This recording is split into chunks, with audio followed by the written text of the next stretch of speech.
Hola gente, ¿cómo andan? Hoy vamos a cerrar este largo camino que empezamos hace 2 meses recorriendo la historia argentina.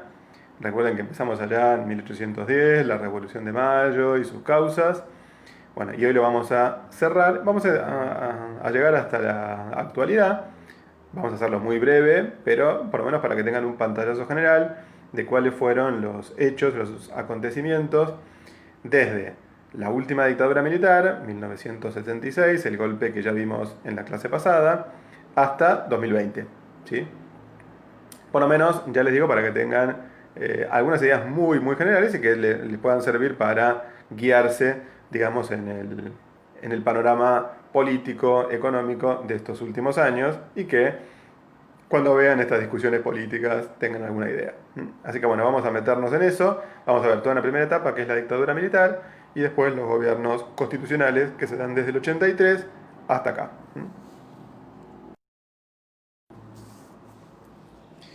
Bueno, a esta unidad, esta última clase, le puse como título Dictadura y Democracia, justamente porque tenemos una primera etapa que es la dictadura militar, que marcó mucho la historia posterior, y después tenemos todos los gobiernos democráticos con sus crisis, pero que no se dejaron de reproducir, digamos, a partir de 1983. ¿Sí? O sea, nunca más hubo, desde el 83 en adelante, gobiernos militares, posiblemente porque la experiencia militar fue bastante dura y en la población quedó la idea de que no había que repetir ese proceso. Bueno, ¿qué va a pasar entonces con la dictadura militar? Recuerden que la dictadura militar es un golpe, o deriva de un golpe, que se hace contra el último gobierno peronista, del 73 al 76, y que venía a cerrar una situación revolucionaria. O sea, había un montón de fuerzas políticas que planteaban una revolución socialista en Argentina y los militares veían a los peronistas como alguien que no podía frenar esa avalancha y entonces lo que plantearon fue una política de represión contra todos esos sectores que veían como amenazantes al orden constitucional social, digamos. Para eso van a eliminar la constitución, ¿no? Pero bueno. Entonces vamos a meternos primero en la situación política y después vamos a ir a la situación económica.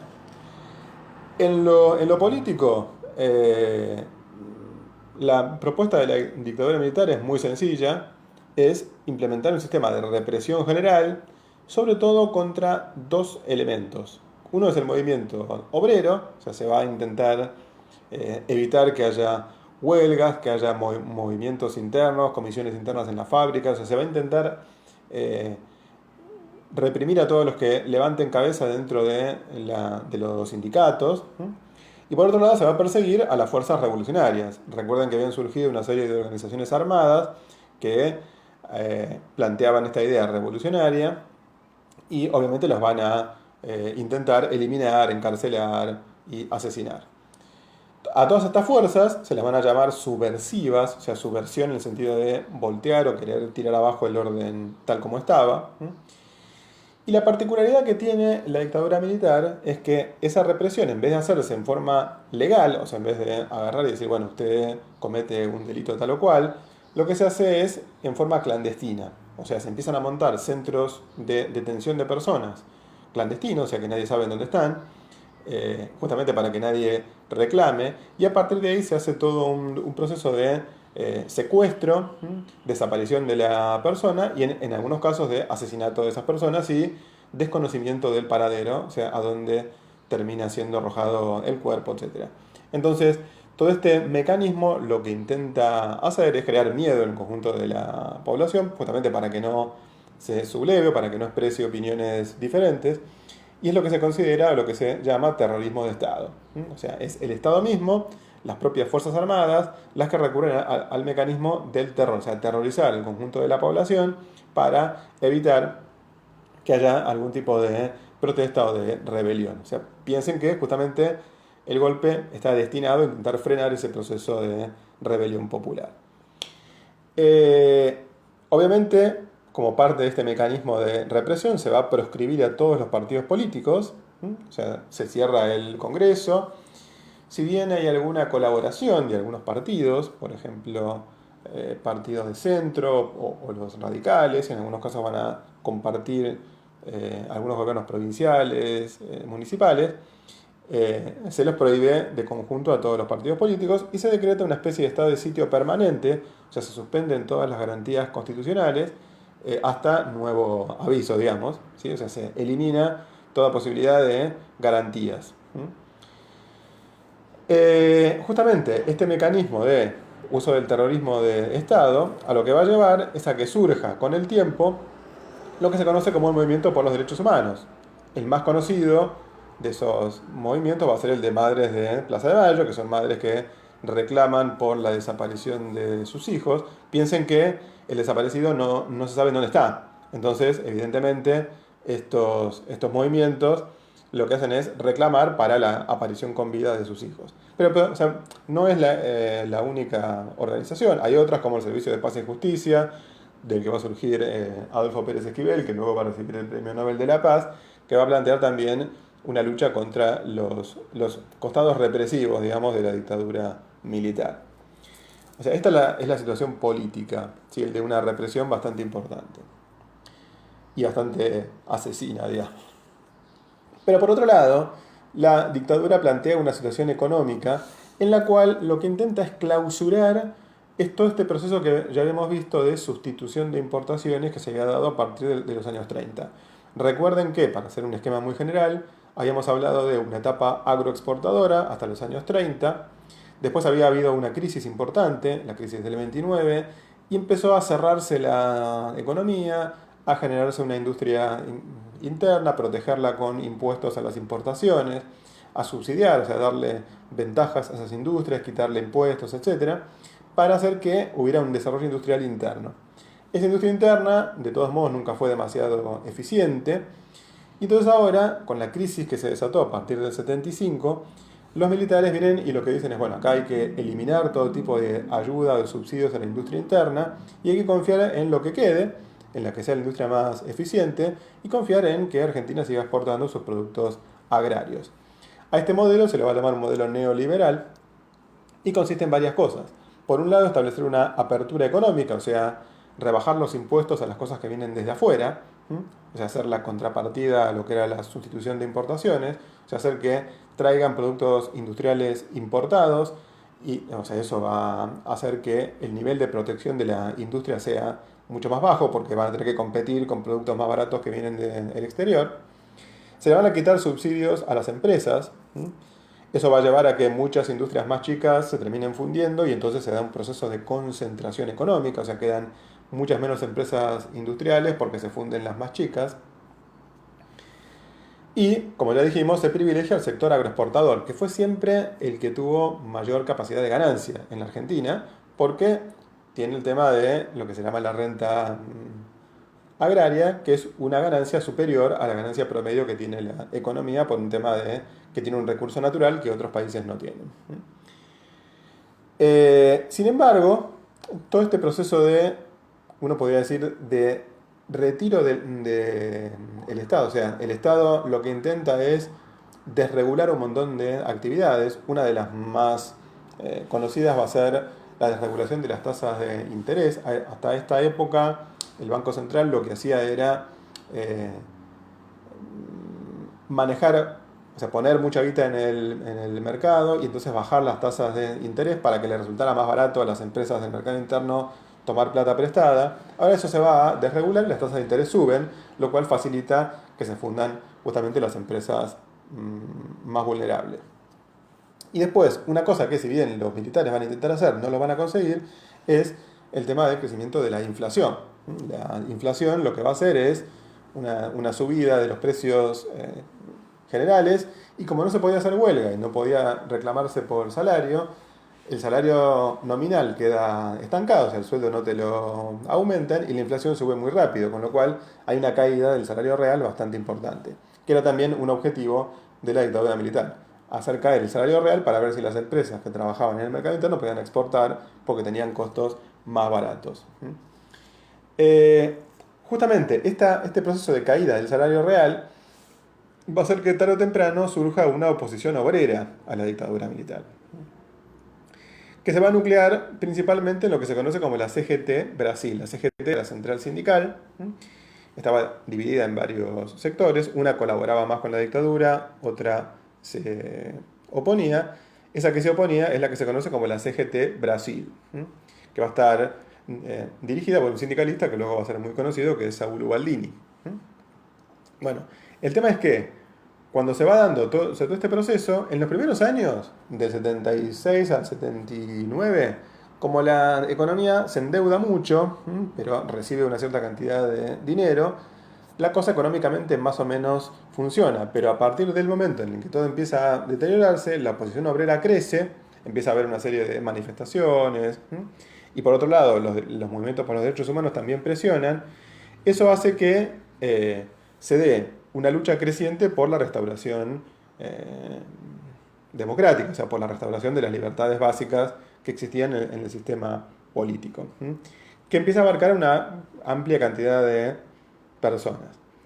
En los años 80, 81 hay una crisis económica importante, hay devaluación, el valor de la moneda cae, quiebran unos cuantos bancos, o sea, se empieza a deteriorar la situación económica y eso hace que la dictadura militar intente, para ganar popularidad, hacer una campaña militar que va a ser la que se conoce como la Guerra de Malvinas. Si en 1982 un sector de las Fuerzas Armadas decide recuperar las Islas Malvinas, o sea, ocuparlas, estaban ocupadas por Gran Bretaña, y lo que hace es un intento de recuperar ese territorio, argumentando que es argentino, que la Argentina tiene derechos históricos, etc.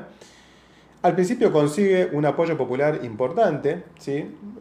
Históricamente siempre se había considerado que las Malvinas eran un territorio que le pertenecía a Argentina. Argentina había reclamado muchos años, entonces al principio se consigue un apoyo popular importante, pero luego esa guerra termina bastante rápidamente, las Fuerzas Armadas son derrotadas por Inglaterra, y entonces lo que se produce es que la dictadura se va descomponiendo, o sea, ya no solo tiene oposición por todo lo que tiene que ver con la represión, por la crisis económica, sino también se le empieza a achacar el hecho de no haber podido hacer frente a la guerra, o en algunos casos se le acusa de haber convocado a una guerra que no tenía mucho sentido en ese contexto. Entonces la dictadura se empieza a descomponer y termina finalmente llamando a elecciones.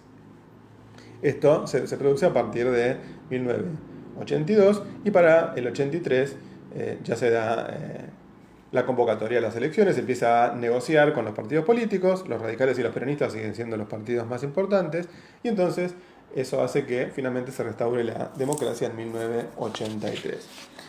En la época democrática vamos a ver, así en líneas muy generales, los gobiernos que se fueron dando, ¿sí? Fueron Alfonsín, Menem, De la Rúa, Duhalde, los dos Kirchner, Macri y el actual de Alberto Fernández.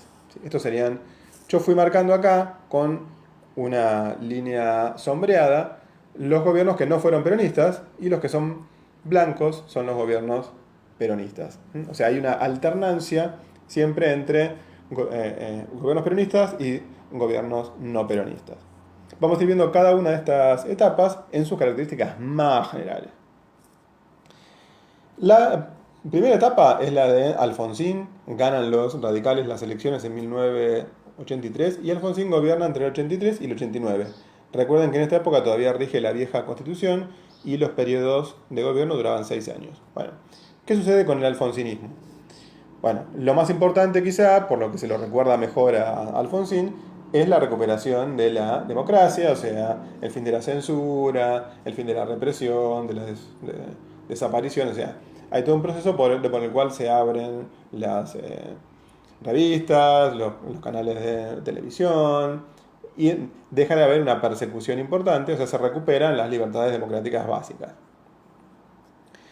Sin embargo, el alfonsinismo tiene algunos problemas importantes. Quizá el más importante va a ser el conflicto con muchos de los militares, que van a intentar hacer varias protestas, digamos, o varios, hay algunos que lo llaman intentos de golpe, ¿sí? En 1987, en 1988.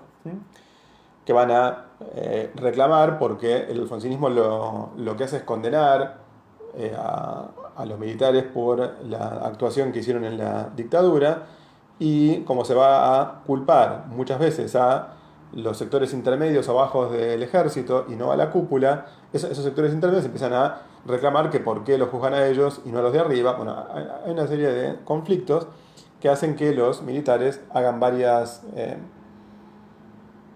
protestas importantes que finalmente terminan concediéndole algunas leyes, como son las leyes de punto final y de obediencia debida, por la cual se intentan frenar los juicios que se hacían a los militares por los delitos que habían cometido en la dictadura militar.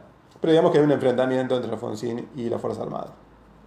Por otro lado, Alfonsín se enfrenta con los sindicatos peronistas. Tengan en cuenta que el modelo económico de Alfonsín empieza a entrar en crisis ya a partir de la mitad de su mandato, y los sindicatos, que siguen dirigidos por el peronismo, también van a hacer una serie de huelgas y de paros, y ya en la última etapa aparece un problema económico grave, que es el tema de la inflación y de la hiperinflación. O sea, ya la última etapa del gobierno de Alfonsín es una etapa en donde la inflación se desboca por completo, ¿sí? Es una inflación altísima, llega a un 3000% por año, y entonces eso hace que finalmente el alfonsinismo termine renunciando en forma anticipada. Se habían convocado las elecciones anticipadamente y Alfonsín renuncia rápidamente. El que va a terminar ganando las elecciones cuando Alfonsín renuncia es Carlos Menem. ¿Sí? Menem va a tener un gobierno, dos gobiernos, porque va a tener un primer gobierno entre el 89 y el 95, dura 5 años, y después como reforma la Constitución, tiene un segundo mandato de 4 años, del 95 al 99. Bueno, ¿qué se produce bajo el menemismo? Hay una especie de aplicación de un plan económico neoliberal más duro, digamos, que consiste en qué? Uno, en que se van a privatizar la mayor parte de las empresas que estaban en manos del Estado. ¿Sí? Algo que la dictadura militar había intentado tímidamente, pero no lo había hecho. El menemismo lo va a terminar haciendo. O sea, se vende las empresas de teléfonos, las empresas de servicios, se vende YPF, que era una empresa petrolera. ¿Sí? Todas estas empresas se venden al capital privado. Por otro lado, se da una renovación de la apertura económica, se rebajan impuestos a las importaciones y vienen importaciones baratas. Se impone la flexibilización laboral, o sea, se quitan a los empleadores obligaciones como por ejemplo pagar ciertas indemnizaciones, etcétera. Se establece el periodo de prueba, que hoy los que trabajan en relación de dependencia lo conocen si es que recién empiezan a trabajar. O sea, alguien lo pueden echar en los primeros 3 meses. O sea, se dan facilidades a las patronales para poder echar y contratar gente. Y el gran avance que se da en la época de Menem, digamos, es que esta hiperinflación que se había dado con Alfonsín desaparece. O sea, se establece lo que se conoce como el plan de convertibilidad, por el cual no se puede emitir moneda por encima de lo que tiene como respaldo el Banco Central, y entonces la inflación baja hasta que se convierte en una inflación nula. Es una de las pocas épocas de la historia argentina en donde no hay inflación en Argentina. Eso se consigue porque entra plata por las privatizaciones y porque hay un gran endeudamiento externo. ¿Sí? Este es un dato que es importante. O sea, Menem pide mucha plata, eso mientras se da el endeudamiento, la plata entra, eso permite mantener el 1 a 1 entre dólares y pesos, pero con el correr del tiempo es una bomba explosiva. Y después, otro de los elementos que son derivados de la apertura económica es que muchas empresas que trabajaban en el mercado interno se funden y generan un desempleo muy alto. Es una de las épocas en donde empieza a surgir el movimiento piquetero, se empiezan a surgir los desocupados, que empiezan a cortar rutas. Justamente ¿por qué? Porque el gran movimiento de la clase obrera ocupada era hacer huelga. Pero si uno tiene un desempleo alto, gente que no tiene trabajo, lo que empieza a hacer es, en vez de hacer una huelga, empieza a cortar una calle o una ruta para reclamar empleo genuino o algún tipo de asignación. O sea, esto empieza ya en la segunda etapa del gobierno menemista. Como ya dijimos, Menem cambia la constitución. Si en 1994 consigue hacer ese cambio y consigue la reelección. En la constitución anterior no podía haber reelección y la del 94, que es la que tenemos ahora, permite la reelección por un periodo. Eso va a permitir, por ejemplo, a Menem ser reelecto en el 95 y a Cristina Fernández ser reelecta en el 2011. Pero claro, ya el segundo gobierno de Menem se empieza a desgastar, básicamente por dos cosas. Este aumento del desempleo y por otro lado empiezan a estallar una serie de escándalos por corrupción. La economía empieza a estancarse, hay algunas pequeñas crisis. Entonces eso hace que para el 99 Menem pierda las elecciones. No podía presentarse para un nuevo periodo, lo intentó pero no le dio el pine. Y entonces en el 99 gana una alianza de partidos encabezados por los radicales, que se lo va a conocer como la Alianza, ¿m? Que viene con la idea de mantener el modelo económico, el 1 a 1, la convertibilidad y todo eso, porque era visto como algo bueno, ¿m? Pero hacerlo sin corrupción. Ese es el lema de los radicales dentro de la Alianza. El gran problema es que no, o sea, no solo van a estallar escándalos de corrupción bajo el gobierno de la Rúa, sino que todo el modelo económico se va a derrumbar en pedazos, más que nada por el tema del endeudamiento externo. O sea, hay un momento en donde se acumula una deuda enorme que no puede pagarse, se empieza a plantear la idea del ajuste, rebajar sueldos a los empleados públicos, ¿m? Y entonces eso estar en una grave crisis económica que a lo que lleva justamente es a una gran rebelión popular, ¿sí? Que se la conoce como el Argentinazo, ¿sí? En diciembre de 2001, en donde participan fundamentalmente dos actores. Por un lado los desocupados, ¿m? Que están formando estos movimientos piqueteros, y por otro lado algunos sectores medios o de la clase obrera que trabaja en blanco, a los que se les impidió sacar la guita de los bancos en lo que se conoció como el corralito bancario. O sea, en un momento hubo una corrida bancaria, hubo muchas empresas que se llevaron los dólares afuera, no había dólares dentro del sistema, y entonces se impidió que se sacara plata del sistema bancario. Eso llevó a una serie de movilizaciones que se las conoció como cacerolazos, y eso se juntó con las manifestaciones de los desocupados y se convirtió en una gran rebelión popular el 19 y 20 de diciembre de 2001. Esa movilización logró tirar abajo, con el lema que se vayan todos, o sea, los peronistas y los radicales, logró tirar abajo al gobierno de la Rúa. Y después de la caída de la Rúa hay todo un momento, que yo llamo un momento de crisis política, ¿sí? Entre el 2001 y el 2003 van asumiendo varios presidentes, ¿sí? Hay 5 presidentes, ¿sí? Puerta, Rodríguez Sá, Camaño, Duhalde, además de la Rúa que había estado antes, hasta que finalmente el que se hace cargo y más o menos dura es Duhalde, que es un peronista, y que lo que hace es intentar, o sea, uno de los elementos más importantes de la caída de la Rúa va a ser una gran devaluación. El peso con el dólar, que estaba 1 a 1, va a pasar a estar 3 a 1, o sea, una devaluación de la moneda gigantesca. Y lo que se va a dar es todo un movimiento de movilizaciones populares que va a durar mucho tiempo. O sea, hay gente movilizada en las calles en todas partes. ¿Sí? Es un momento donde los políticos están muy mal vistos y no tienen aceptación ninguna, con lo cual todo el sistema político está en crisis. Y bueno, y Duhalde la surfea, intenta hacer una política represiva en algún momento. Quizás recordarán que en 2002 se da una represión que se da en Puente Pueyrredón, donde matan a 2 militantes, Costecchi y Santillán. Eso hace que haga, o sea, eso lleva a una mayor rebelión, con lo cual Duhalde dice, bueno, acá no voy a terminar bien el mandato, y termina convocando a elecciones antes de lo que se habían propuesto, ¿sí?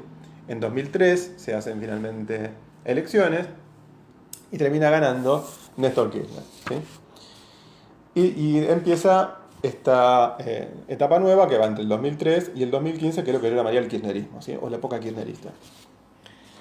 ¿Qué características va a tener esa época kirchnerista? Que hay una recuperación económica, o sea, después de la crisis, Argentina, que ya en la etapa anterior se había sostenido en la exportación de soja, que era el principal producto de exportación, ahora ve que en esta etapa lo que se da es una recuperación de la demanda o sea, por parte del mercado mundial. Crecen los precios de muchas materias primas, entre ellos el de la soja, que es la que Argentina vende, y entonces hay una recuperación económica enorme. Además piensen que después de la crisis de 2001 al 2003, muchas empresas habían quebrado, había muchas empresas que no utilizaban sus máquinas, los salarios habían caído un montón. Entonces, después de esa caída gigantesca, se da una recuperación económica que tiene que ver justamente con que ya la crisis barrió con un montón de empresas. Entonces, este ciclo está marcado justamente por esa recuperación. Y el kirchnerismo lo que hace es plantear una ideología de centro izquierda, que después con el tiempo se va a conocer como NACAM Pop o Nacional y Popular, que lo que hace es aliarse con algunos otros gobiernos con una ideología similar de la región. Lula en Brasil, Chávez en Venezuela, Evo Morales en Bolivia, que son gobiernos que son nacionalistas, que se oponen a la política, digamos, externa de los Estados Unidos y que tenían la idea de que iban a ser una especie de América Latina unificada, así con un sistema más nacionalista. De hecho, ponen mucho hincapié en el Mercosur y luego en la ampliación del Mercosur, que son otros organismos como CELAC, y tienen esa postura que es nacionalista. El tema es que esto tiene un punto de inflexión en 2008, cuando los precios de las materias primas siguen subiendo. Los precios de la soja llegan a tocar un techo en 2011-2012, muy alto. Y entonces empieza a haber un conflicto entre los exportadores, que son los que en definitiva recibirían ese precio de la soja, y el gobierno que quería cobrar impuestos sobre esos precios. Entonces surge lo que se conoce como el conflicto del campo, o el conflicto de la 125, en 2008, y que es un conflicto en donde la gente, los exportadores y la gente que trabaja en el campo, lo que hizo fue una serie de manifestaciones, de cortes de ruta, etcétera, que terminó en que finalmente la resolución del conflicto fue que no se aumentaron los impuestos a las exportaciones y fue, digamos, una derrota momentánea del gobierno. Pero como después los precios siguieron subiendo, eh, o sea, digamos que el modelo económico siguió funcionando con una alta intervención del Estado. O sea, una parte de los impuestos que ya cobraba el Estado se distribuyeron en el sentido de dar planes sociales, de crear incentivos para las industrias internas, y entonces eso funcionó. Hasta que a partir del 2013-14 eso empieza a caer, los precios de las materias primas empiezan a caer, eso empieza a traerle algunos problemas cada vez más importantes a la macroeconomía, digamos, del kirchnerismo, y eso permite que en 2015 se presente toda una fuerza de oposición compuesta por radicales y por otros partidos, que se va a conocer como el macrismo, que finalmente gana las elecciones en 2015. El tema es que cuando el macrismo llega, después de esta victoria electoral, llega con un discurso que hace hincapié en que el kirchnerismo es demagógico, o sea que le da demasiado a las clases populares y que es un gobierno corrupto. ¿Sí? O sea, ya eh, en varias oportunidades había estallado escándalos de corrupción en el gobierno kirchnerista y entonces el macrismo se nuclea a partir de ese discurso, ¿sí? Un discurso similar al de la Alianza. Bueno, el tema es que cuando Macri llega, la política económica que termina aplicándose, hay algunos que la llamarán neoliberal, en realidad tiene que ver con el ajuste. Sí, o sea, lo que se tenía era un gasto público muy alto en relación con las entradas. Había un precio del dólar que se había mantenido pisado, digamos, porque se vendían dólares, pero ya se habían acabado. Entonces, Macri lo que hace es devaluar la moneda, intentar hacer una achique de los gastos del Estado bastante importante. Va a recortar subsidios, va a aumentar tarifas, va a devaluar la moneda y va a recurrir al endeudamiento. ¿Sí? O sea, va a recurrir al aumento de la deuda externa para intentar solventar los gastos que le quedan. Y eso va a terminar en unos años bastante complicados desde el punto de vista económico. O sea, el gobierno se va a desgastar mucho y va a llegar a las elecciones de 2019 con una popularidad que va a ir cayendo cada vez más. Justamente eso es lo que permite que el peronismo termine reagrupándose y finalmente en las elecciones de 2019 termina ganando Alberto Fernández la presidencia en alianza con Cristina Kirchner, que había sido una de las que había gobernado en la etapa anterior. Bueno, y para terminar, decimos que este gobierno de Alberto Fernández apenas empieza, se encuentra con este problema mundial que es la pandemia de coronavirus, y eso hace que, aparte de que ya venía arrastrándose una crisis económica que era de muy difícil resolución, se le suma la crisis económica general a nivel mundial que se da por el tema del coronavirus, con lo cual Argentina entra en una de las más graves crisis económicas de toda su historia en la que estamos ahora. ¿Sí? Así que bueno, ahí tenemos más o menos la referencia de lo que fueron los hechos más importantes de los gobiernos democráticos. Así que bueno, espero que estos datos les hayan servido para poder armar esta última etapa de la historia argentina. Bueno, que puedan repetir el examen tranquilamente. Si tienen dudas, consultas, háganlas. Y bueno, y nos vemos en las próximas materias que estén cursando. Chau, chau.